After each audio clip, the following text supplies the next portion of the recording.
Hi sa lahat ng mga nanonood sa YouTube channel ni Sir J. Ward Luban. Ang masasabi ko is very good siya mag-asikaso ng customer. Very 100% yung kanyang binibigay na serbisyo na masatisfy yung kanyang customer.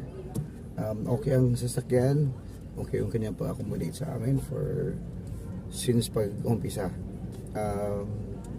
Ang proseso ng mga documents and everything, tutulungan ka ni sir, as in very accommodating talaga, hindi ka mahihirapan. At yun, ito nakukuha ko na yung akin. Pag-apply ko, basta kung ano yung sasabihin niya na kailangan ng mga documents, i-provide nyo lang, rest assured, ilang days lang, 2 to 3 days, approved na kayo. Kahit sa akin, nagulat din ako, approved na ako. Alright.